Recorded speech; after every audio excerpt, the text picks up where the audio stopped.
Nah, sekarang kita akan membahas tentang apa yang menyebabkan sholat kita itu batal.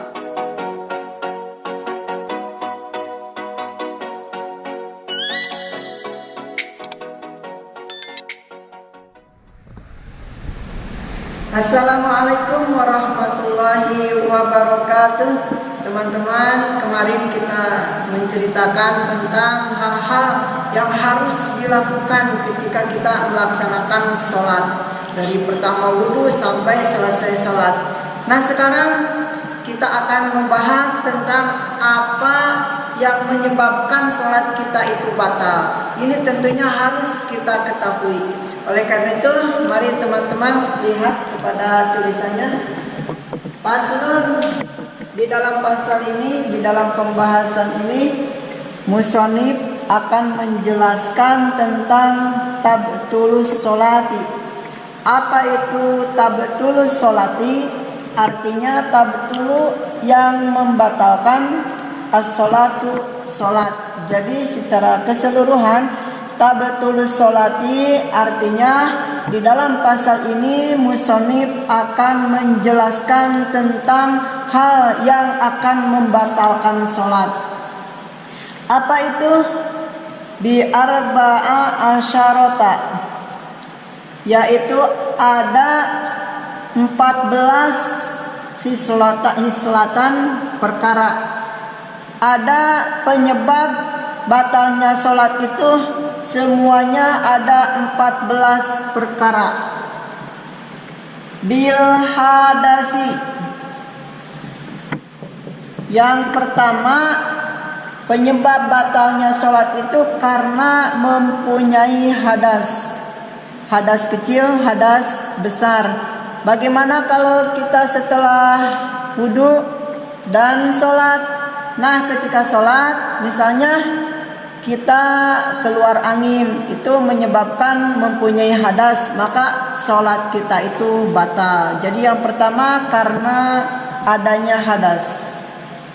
Wabi wuku'in najasati, yang kedua karena terkena najis. In lam tulqa, kalau tidak segera dihilangkan. Halan, pada waktu itu, min ghairi hamlin, adalah najis yang awalnya tidak dibawa. Jadi yang kedua, penyebab sholat kita itu batal karena ketika kita sholat ada najis, kena najis. Dan najis tersebut awalnya memang tidak ada di pakaian kita, tidak ada di badan kita, tidak ada di tempat kita. Ketika kita melaksanakan sholat, lalu ada najis. Nah, najis tersebut menjadi batal sholat kita kalau memang kita tidak segera dihilangkan najis tersebut. Nah, di sini contohnya ada kotoran cicak. Tiba-tiba ada misalnya di tempat sholat kita, maka kalau kita tidak menghilangkan kotoran cicak tersebut, maka sholat kita itu batal. Adapun kalau kita bisa menghilangkan dengan waktu itu, jadi pada saat itu, maka sholat kita tidak batal, bisa kita teruskan.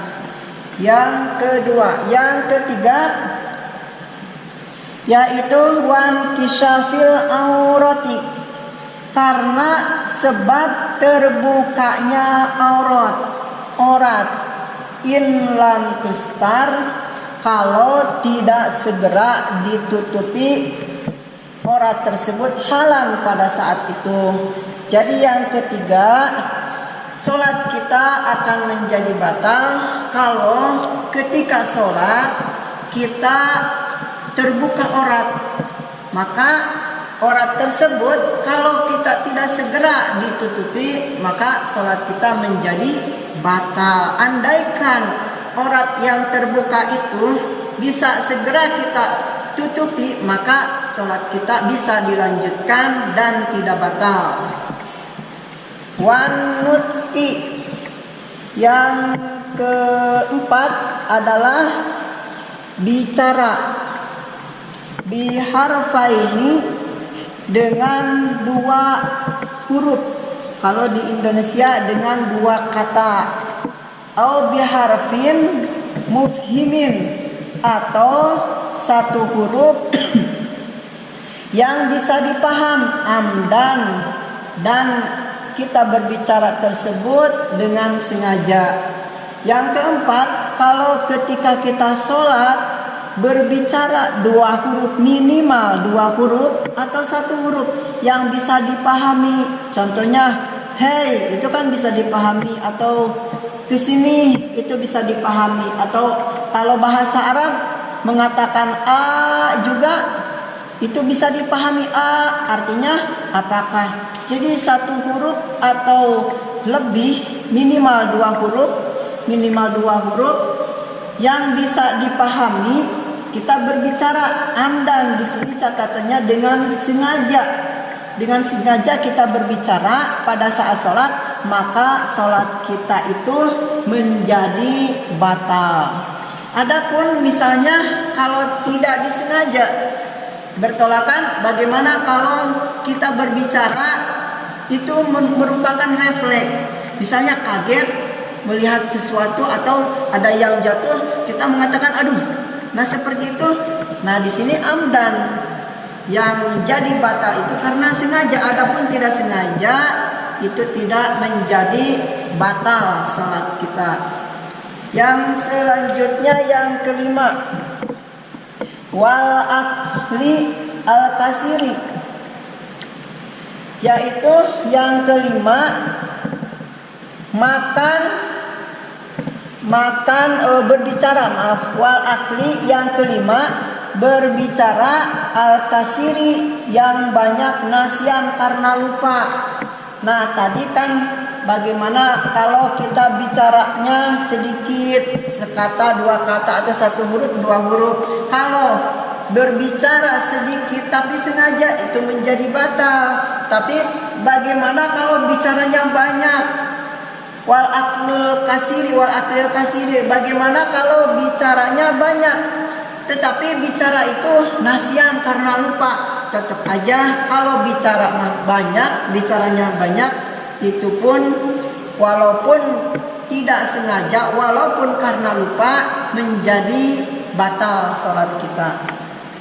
Ini wal aklil kasiri nasian. Aw salasi harokatin mutawaliyatin. Yang keenam, yang menjadi sholat kita itu batal karena kita bergerak mutawaliyatin, yang terus menerus, tidak ada jeda, tidak ada tumakninah, walau sahwan, walaupun dia lupa.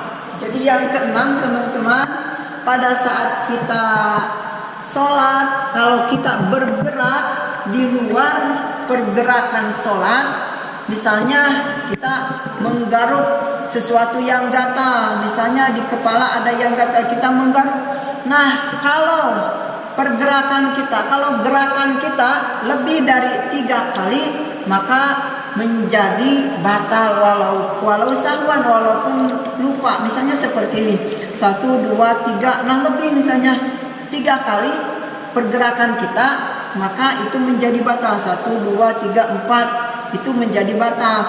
Bagaimana kalau mutawaliyatin? Kalau tidak terus menerus, ada jeda, ada saktah atau ada tumakninah seperti ini. Ada yang gatal misalnya gini, 1 berhenti dulu, 2 berhenti dulu. Nah itu tidak menjadi batal. Yang tidak boleh bergerak 3 kali yang terus menerus, walau sahwan, walaupun gerakan kita itu lupa. Misalnya kita bergerak karena gatal 3 kali, ini kan di luar pergerakan sholat. Walaupun kita lupa, kita ingat, oh ini kita sedang sholat, bergerak lebih dari 3 kali, maaf, itu harus diulangi lagi sholat kita.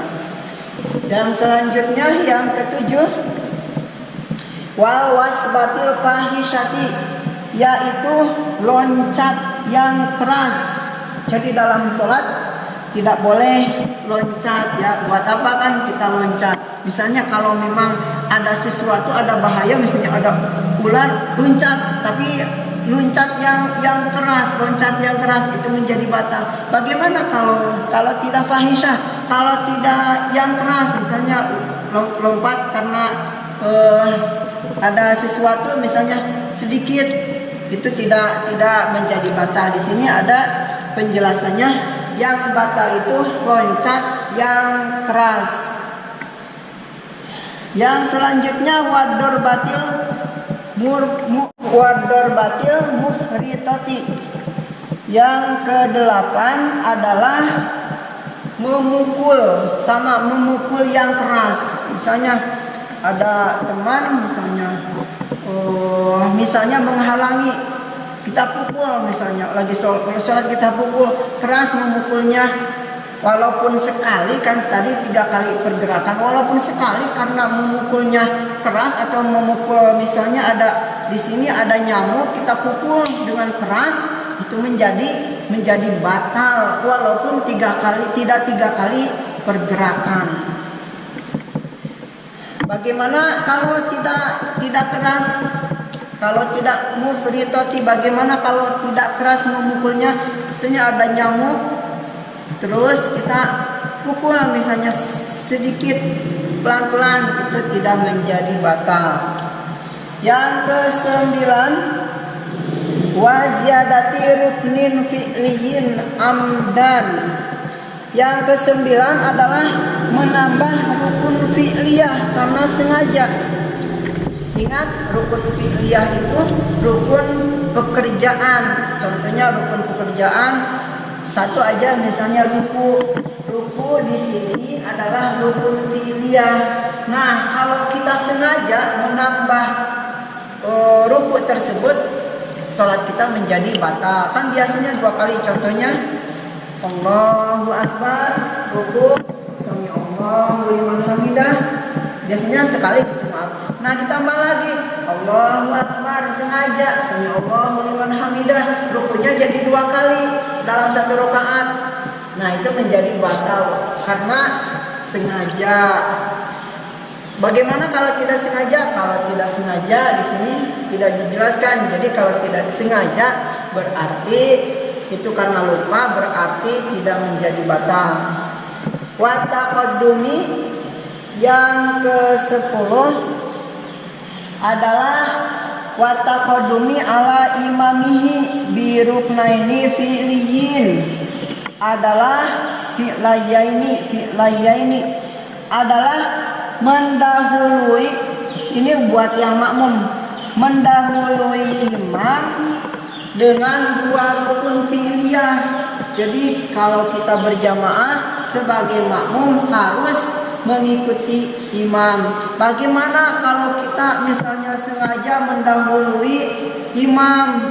Nah, kalau 2 rukun kita mendahului imam, maka otomatis pada saat itu sholat kita menjadi batal. Sholat si makmum itu menjadi batal. Misalnya sebelum, misalnya contoh, imam belum ruku, kita sudah ruku, Allahu Akbar.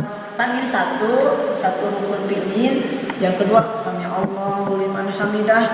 Nah, itu mendahului imam. Atau seperti ini, imam misalnya belum ruku, tapi kita sudah ruku, Allahu Akbar. Terus imam Allahu Akbar, kita i'tidal, sami Allahu liman hamidah. Imam belum i'tidal.